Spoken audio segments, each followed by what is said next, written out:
이 두 명의 형제는 은행 강도를 통해 돈을 쓸어 담고 있습니다. 당연히 부당한 방법으로 부를 축적하고 있는 이들에게 따뜻한 시선을 보낼 수는 없었습니다. 하지만 이들에겐 나름의 사정이 있습니다. 어머니께서 물려주신 마지막 유산인 땅이 얼마 안 있으면 은행에게 넘어갈 위기에 처했기 때문이죠. 그래서 이들은 차압이 이루어질 미들랜드 은행만을 털며 대금을 갚기 위해 노력합니다.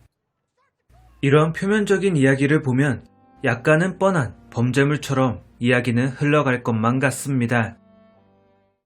하지만 영화 속을 좀 더 파헤쳐보면 이 영화는 단순한 채무에 쫓기는 두 형제의 이야기에 그치지 않습니다. 이 영화의 핵심은 가난이 가난을 낳는다는 것입니다.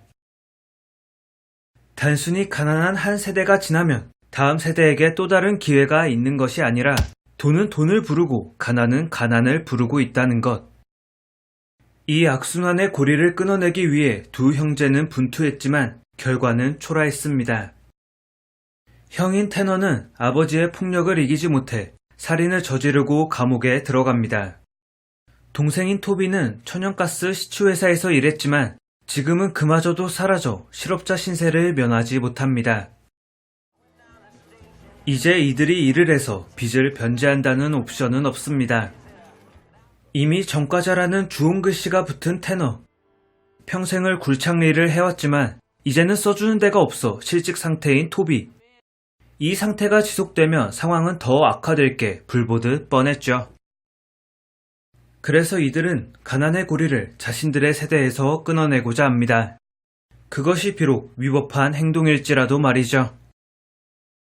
그들이 저지른 강도행위 자체를 옹호할 수는 없겠지만 복지의 사각지대로 몰린 이들이 왜 이런 선택을 해야만 했는가에 대해서는 고개가 끄덕여졌습니다.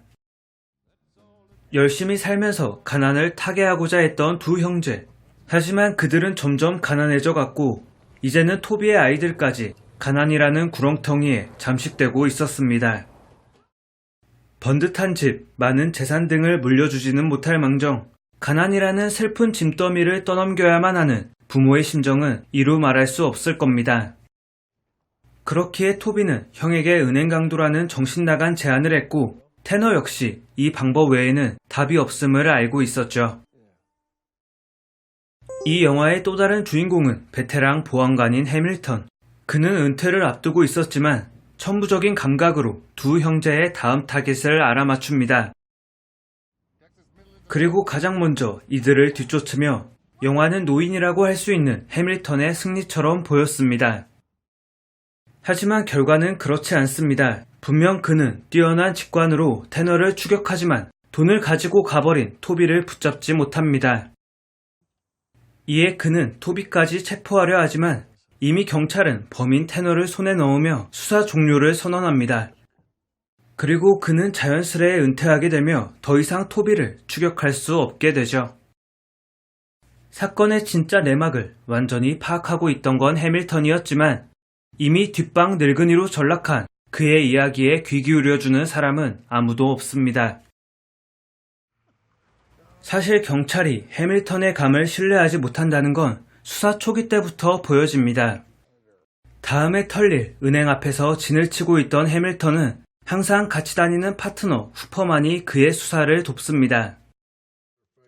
그가 정말로 인정받고 유능한 경찰이라 생각했으면 아마 더 많은 경찰 병력이 이 은행을 포위하고 기다렸겠지만 그 누구도 은퇴를 앞둔 경찰의 감을 믿어주지 않았습니다. 경험이 가져다준 통찰력과 뛰어난 수사력을 가진 해밀턴이었지만 노인을 위한 나라는 이곳 텍사스에도 없었던 것 같습니다. 영화 내에서 그려지는 또 다른 갈등 양상은 바로 인종 간의 갈등입니다.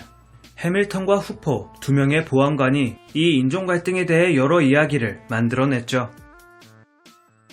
먼저 해밀턴은 후퍼에게 인종차별적 발언을 서슴없이 꺼냅니다. 원주민의 혈통을 이어받은 후퍼를 미개한 존재인 마냥 무시하기 일쑤였죠. 이러한 갈등의 시작은 꽤 오랜 예전으로 거슬러 올라가야 합니다.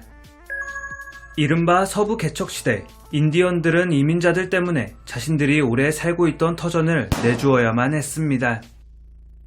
원래의 주인은 인디언들이었을지 몰라도 그들에겐 총과 최신 무기로 무장한 이민자들을 막을 방법이 없었습니다.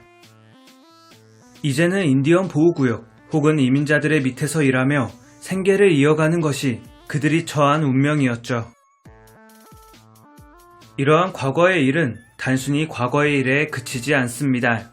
이민자들에 의한 아메리카 대륙 정복을 보여주듯 영화는 미국 백인인 해밀턴이 위의 직급으로서 인디언 혈통의 후퍼를 지시하고 명령합니다. 오랜 시간이 지났지만 여전히 원주민들은 경쟁에서 밀려나 있고 백인이 우위에 있는 상황. 영화는 바로 이 불편한 진실들에 대해 여과 없이 보여주고 있었습니다.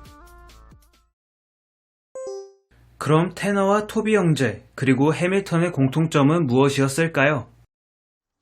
그것은 바로 이들이 구시대의 잔재 정도로 묘사되고 있다는 것이었습니다.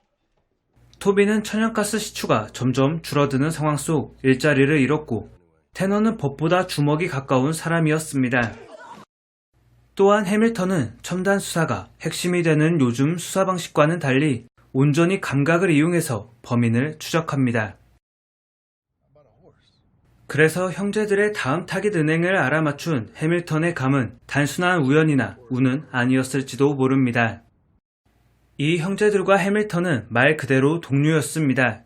즉 그들이 생각하는 것은 해밀턴이 생각하는 것이었고 해밀턴이 생각하는 건 형제들의 생각이었던 거죠. 그렇게 구시대의 잔여물들은 끝내 충돌했고 승자 없는 희생만이 그들을 기다릴 뿐이었습니다. 이렇게 주인공들은 새로운 시대에 발맞추지 못했습니다. 그래서 무한 경쟁 사회 속 자연스레 도태되고 밀려납니다. 물론 이들도 처음부터 이 상황을 인정한 건 아니었지만 발버둥 칠수록 더 추하게 가라앉는 자신을 보며 이들은 참담한 현실을 받아들여야만 했죠. 이 부분에서 영화는 다시 한번 원주민 이야기와 연결됩니다. 예전에는 강력한 무기들로 힘없고 약한 자를 착취해 나갔다면 이제는 돈과 땅, 그들이 벌어들이는 월급이 약자의 목을 짓누르는 게 차이라면 차이일 뿐이었죠. 이 작품에서 유난히 두드러지는 건 텍사스라는 배경과 거침없이 총을 꺼내들고 총격전을 벌이는 인물들입니다. 이는 자연스레 오래전 유행했던 미국 서부극의 분위기를 느끼게 합니다. 게다가 굵직한 비중의 등장인물들은 카우보이 모자를 즐겨 쓰고 다니기까지 하니 이는 의도적인 서부극 연출이라 봐야겠죠. 하지만 이러한 서부극은 오래전 그 유행이 끝난 장르입니다. 1900년대 미국의 성공 신화를 기록하듯 유행하기도 했었지만 계속 반복되는 이야기, 뻔한 연출 탓에 새로운 장르의 영화들에게 자리를 내주고 말았죠.